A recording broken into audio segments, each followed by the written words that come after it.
Good evening বন্ধুরা, কেমন আছো সবাই? আশা করি তোমরা সবাই ভালো আছো আর আমিও চলে এসেছি নতুন একটা ভিডিওর সাথে। আজকে আমরা বেরিয়ে পড়লাম, আমি আর সোনা, দেখতেই পাচ্ছ। তো আমি আর সোনা বেরিয়ে গেলাম আজকে গরমের স্যান্ডো কিনতে সোনার জন্য। সোনার সাইজের স্যান্ডো পাওয়া যাচ্ছে না এখানে, নয় ছোট হয়ে যাচ্ছে, নয় সোনার সাইজ থেকে একটুখানি বড় হয়ে যাচ্ছে। তো আমি একটু বড়ই কিনে নিলাম, এই দেখো। আর আমি যে সেটটা কিনেছি সেই সেটে ছিল 3টে, তো ওটাই খালি কিনলাম, আর বাকিগুলো আমার পছন্দ হয়নি। কি কিনলাম সেটা আমি ঘরে এসে দেখিয়ে দিচ্ছি।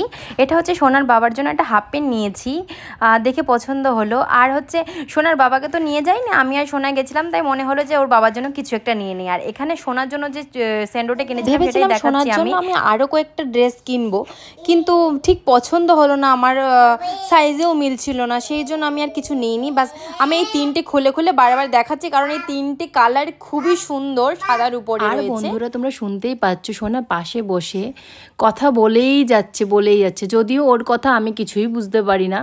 আর এখানে সোনার বাবার জন্য আরেকটা জিনিস নিয়ে নিয়েছি, সেটা হচ্ছে দুটো রুমাল নিয়ে নিয়েছি কটনের। এবারে আমি আমার জন্য একটা জিনিস নিয়ে নিয়েছি, সেটা হচ্ছে কিচেন টাওয়েলস। কালারটা খুব মিষ্টি দেখতে গ্রিনের উপরে, তাই আমার খুব ভালো লেগেছিল। এখানে ছিল 3 পিস। তো আজকের শপিং আমার এইটুখানিই ছিল। যারা যারা আমার ভিডিও দেখছো অবশ্যই লাইক, কমেন্ট অ্যান্ড সাবস্ক্রাইব করে দিও। আবার দেখা হচ্ছে নেক্সট ভিডিওতে। টাটা।